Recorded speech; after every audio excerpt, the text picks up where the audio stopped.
One of my favorite types of reviews to do on this channel are my versus reviews, the battle it out, the Seth Rollins versus The Fiend Hell in a Cell type matches, except with the proper ending, or an actual ending for that matter. Anyway, but today we're looking at something a little different, right? This is not like the Agricola v Caverna or the Sagrada versus Azul or Terraforming Mars versus Underwater Cities. This video is more of a, think of it like a three-person stable, maybe like the Four Horsemen with three, right?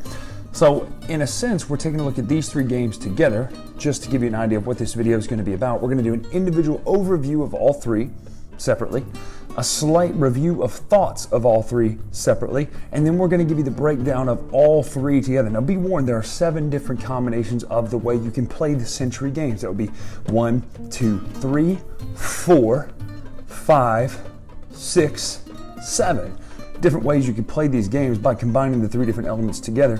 We're going to be looking at the big mega version though, by combining all 3 of them. They all do have names. The different versions of the 6 or 7 different types do have different names, but we're going to be taking a look at the big version of all 3 of these main games combined into one to kind of finish off the video. So again, you're going to be hearing final thoughts, reviews, and overviews of all 3, and then the big one together. And then we're going to hear which one of these you should get if you had to just pick one, and then we'll go from there. So I'm Brian Drake here on the Dice Tower. Let's dive into Century through the ages of all these games. New World, Spice Road, and Eastern Wonders. Let's do it.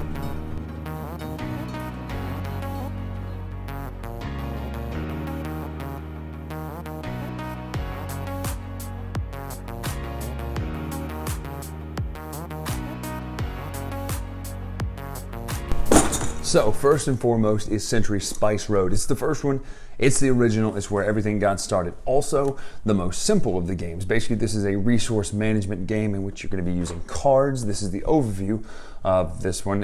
Using cards to upgrade your cubes. You get all kinds of nice components, little bowls and things like this. It plays a little bit like this. So here we go, let's start with Spice Road.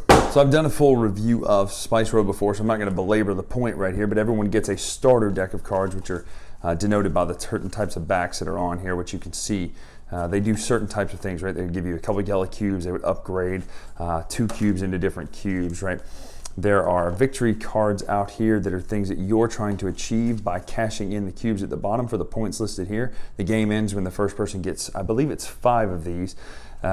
Certain cards are made better by having coins, which are worth points. Only Century game to have the coins in them, by the way, metal coins. Certain of these cards are made better by having coins attached to them because they move down as these kind of get picked. This one will get picked, that one will slide down in the stack. And again, I'm not giving a full overview of this. You can watch my review for that. But there are other cards you can get by taking them out of another display in which you pay the cost by, depending on where they are on the stack, you would have to pay as many cubes as they are from a certain side. So if you wanted this card, I believe it's that way. Again, left to right is kind of irrelevant considering, but you get the points. If I wanted this card, I would have to pay 1, 2, 3 cubes to take this card. Now if I wanted this card, however, from this side, or the other side, depending on what it is, I wouldn't have to pay anything, right? You pay a cube per card to the right of it or to the left of it, depending on where it is in the stack. Then you can either play a card, take those, or take one of these victory point things as your turn. You can only keep 10 resources on your certain caravan over here. And that's it, basically. That's this game. It's very simple. It's very straightforward. You're using these cards to get better resources by upgrading from yellow to red to green to brown, and then paying those resources in to get these cards for points. That is, in fact, how you play Spice Road right there. So that's Spice Road, pretty basic. Cards, cubes, things like that. But let's take a look now at what Eastern Wonders brings to the table. Eastern Wonders is a little bit more about pick up and deliver. There's water in it, there's a map in it, so that's the big difference. But here's how Eastern Wonders plays right now. Now we have Eastern Wonders, which you'll notice is a little bit different based on components alone, right? You have your bowls here, and notice the bowls match. Each game has a different color. Each player color also gets these trading houses. Then there's a map, an actual map out here. These maps will get set out depending on how you're playing, with different sides face up. Some of these symbols here will need to be picked out, and depending on how many people are playing, and then depending on if you mix it with the other games. You'll lay these tiles out, make a nice large map in which you'll be moving your boat, which everyone has a wooden boat, around the map in order to, instead of using cards like in Spice Road, you'll take this action. So you can trade in a brown cube once you land here to get a green and 3 yellows, right? You would take the action when you land there with your boat. Also, you can build a trading house here, which you'll notice your trading houses go on this mat, and as you pull them off, depending on which color spice grows in that area, you'll get points the more of these you take. Also, as you finish these rows or columns, you're also going to get some bonus tiles. These bonus tiles are just nice little things that give you perks throughout the game. So that's pretty straightforward. That is how Eastern Wonders plays, except with the exception of getting the ending tiles as opposed to getting cards that give you victory points. You're going to be stopping on these places like this, these markets, and they're going to go out along the board, different places where you're going to move your ship to. So you'll do the same thing. You'll cash in those cubes for the points, and then first person with a certain amount of those ends the game. You count up points, see who wins. That is basically Eastern Wonders in a nutshell. That's Eastern Wonders. So a little bit more complex than Spice Road. It's got a map, got those boats, got a little bit more movement, less about what you have in your hand at all. But let's take a look at the last one, at New World, and see how the game completely changes. In the palm of your hands, just like this. So it is a worker placement game, a little bit more complex in that sense. Let's take a look at what Century New World adds to the game right now. Last but not least, New World. Biggest difference obviously are there are workers now. Everybody gets these very, very tiny little meeples. And there's a map that is not a map that you're going to be moving around on, but it's a worker placement map in which, now there are certain ones you're going to use only if you're playing with the combined game. It will tell you which ones to use in the instructions, but these are worker placement stops. You can go here by spending the amount of workers listed. Now, if you have the symbols listed here that are shown on the side, you can get a discount by the amount of workers you have to put there. So normally you'd have to put 2 workers there to trade a brown cube for 2 green cubes. This one's 1 worker to trade a green cube for 4 yellow, right? So you always have access to these spaces that are on the board in worker placement slots. Now, some of them are not going to be available from the start. Some of them are going to have exploration tiles on them. And one of the ways you can do that is when you take these victory point tiles up at the top, victory point cards up at the top, like you would in the other Century games, some of them will allow you to unlock one of those areas, giving you new actions to choose from. It's never a bad thing. Also, these symbols are worth points at the end of the game based on the kind of achievement tiles you choose to go for. So there's a lot of different achievement tiles here, just straight 4 points for that one. This one is when you collect these symbols, it's 4 points per set of 3 symbols there. So a lot of different options you can get by collecting these symbols, which you notice that these point values are a lot lower than the other Century games, precisely for that reason, that you're going to get a lot of your points from these achievement tiles. But same kind of thing, when a certain number of these are hit, the game ends, you count up victory points. The winner, obviously, is the person with the most victory points. There are 2 different sides of these maps, though. The first one is the side you're going to play when you're playing just New World. That would be the space for 3 achievement tiles, spaces for your goods, and just some cool art over here. However, on the back, this is where everything is combined. We'll talk about that in just a minute. But that is the major difference of a New World, is that you are playing a worker placement game now. So you're no longer using cards or moving around a map.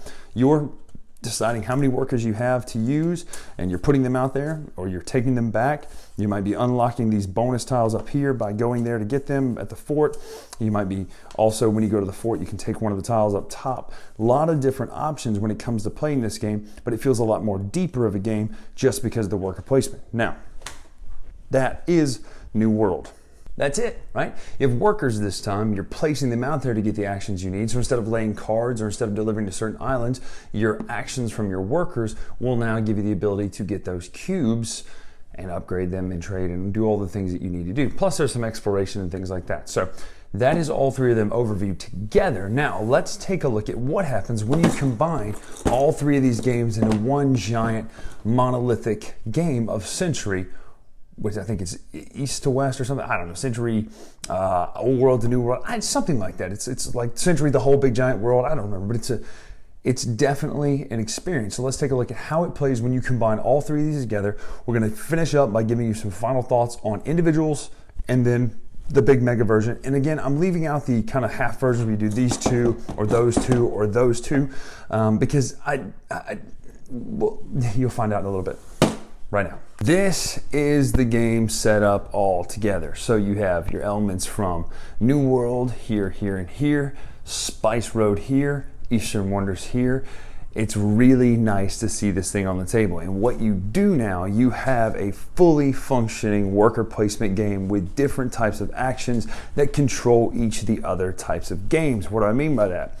You now have these action spots to move your boat around the board. When you move the boat around, you can build these spaces that you would put your trading houses on. Same thing applies when you fill up these rows or columns, you're gonna get points, or obviously they're not full columns, you're just gonna put them on top of the points. When you put them out there, you're gonna get points for them. When you finish them, you're also gonna get the opportunity to get another bonus tile, which would come from one of the 2 slots out here on the board. They would come from over here.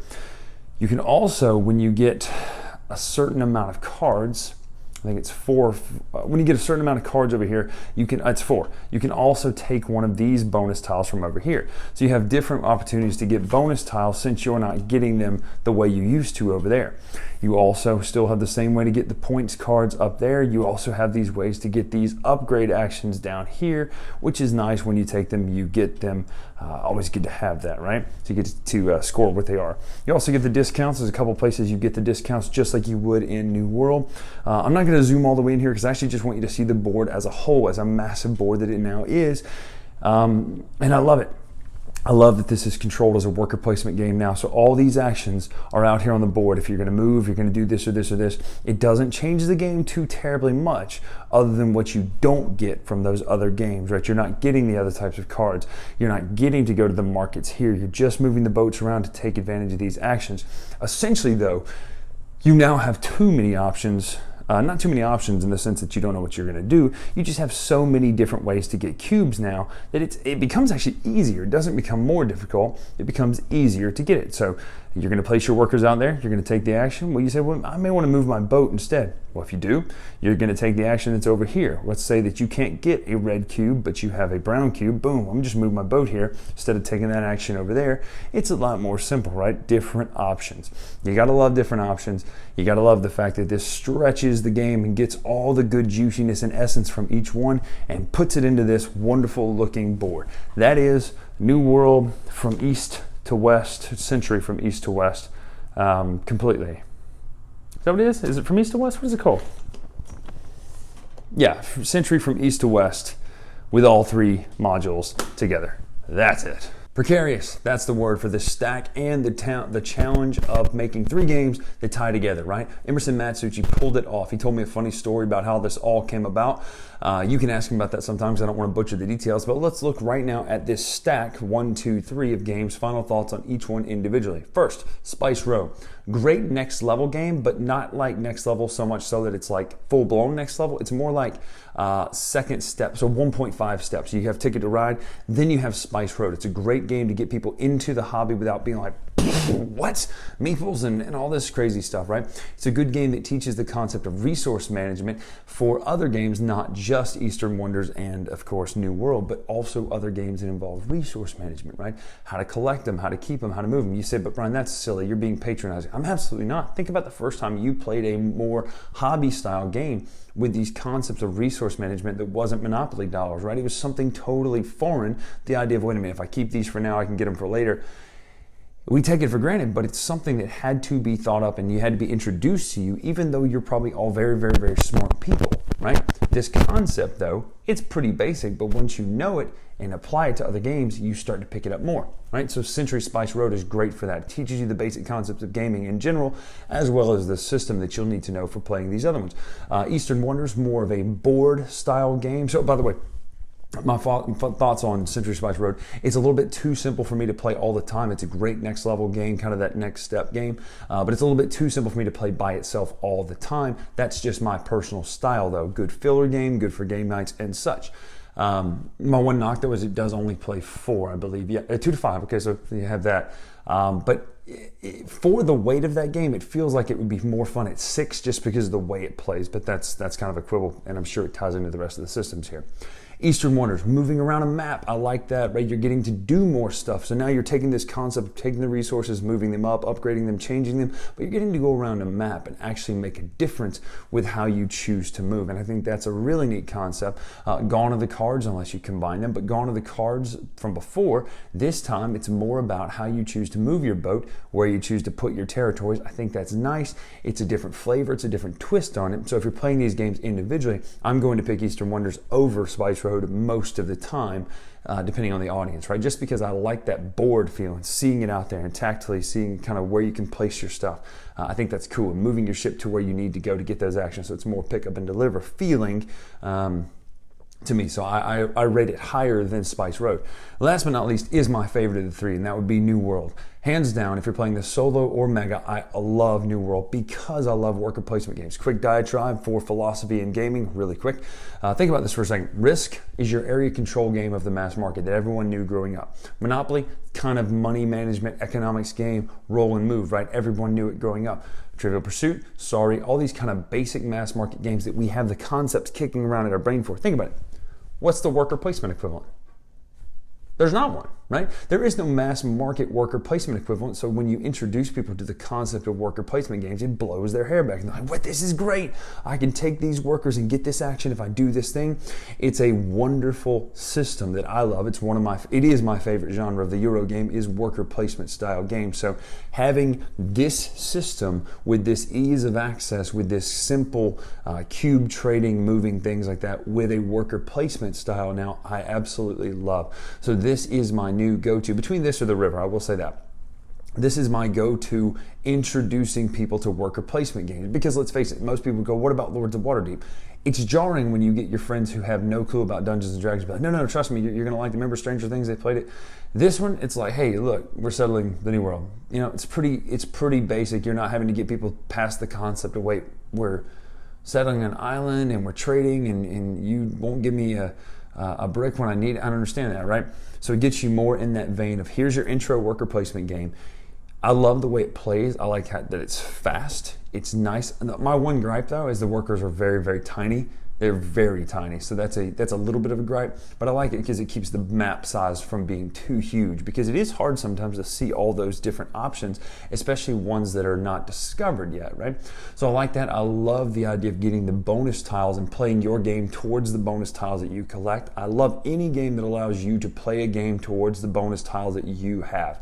That really allows you to make your strategy yours and your own, and you're not following someone else's exact path, a la certain other games that have that kind of rut where everyone gets in it. Well, you got to get gold, you got to do this, you know. I like that feeling that you have your own options. Now, as a whole, let's talk about everything together.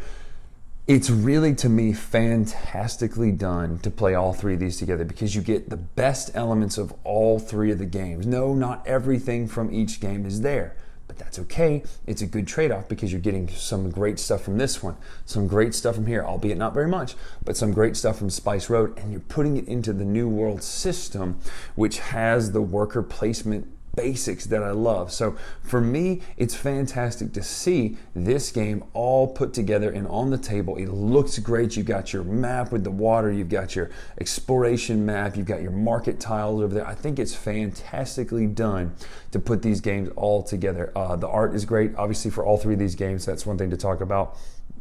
The mechanics are smooth. The rules are simple. There's not a lot of like, does this work with this?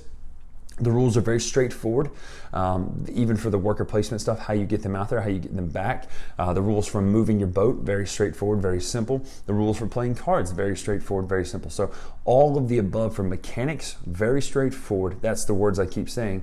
Very simple, but also very fun. They're not like to the point of simple where it's like, ugh, it feels like we're just going through motions.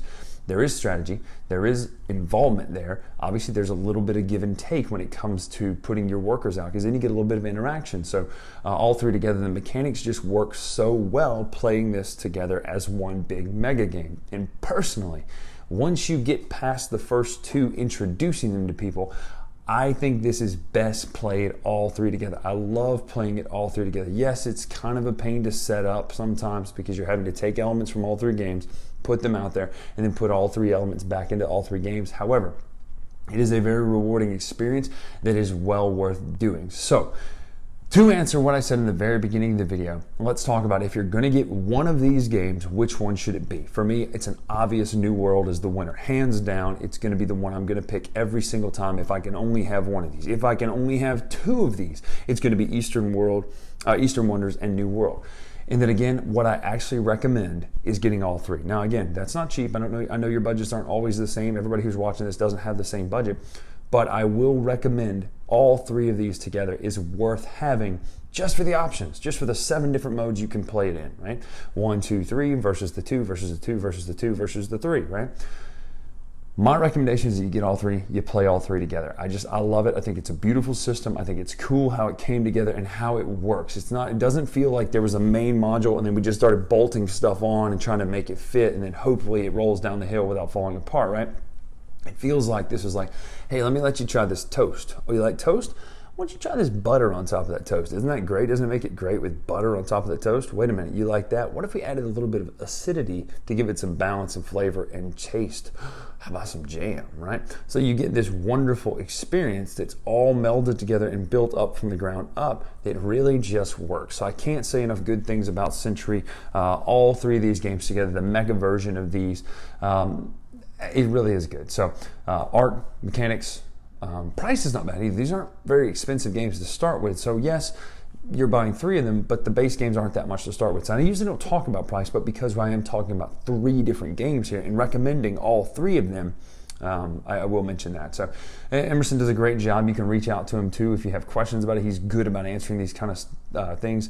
But that is my mega review of all 3 of the Century games. This version of them though, not the golden ones. We'll take a look at those at another time. I'm Brian Drake here on the Dice Tower. For more video reviews and all that sort of stuff, check out my Instagram, Twitter, and all that sort of stuff at Dice Tower Bryan. You can see a playlist down in the bottom of the other 200 plus reviews I've done here on the Dice Tower. Make sure to follow us on there and see all the different stuff. And until next time, I'll see you. Thanks so much for watching another Dice Tower video. If you enjoy our videos, subscribe to the channel for more fun, comprehensive board game coverage. Also, consider joining us at one of our events. Come to Dice Tower Retreat, a small, intimate gathering where gaming is king. Join us for Dice Tower Cruise, the largest board game cruise. Attend Dice Tower West in Las Vegas for gaming fun on the West Coast, or Dice Tower East in Orlando in sunny Florida.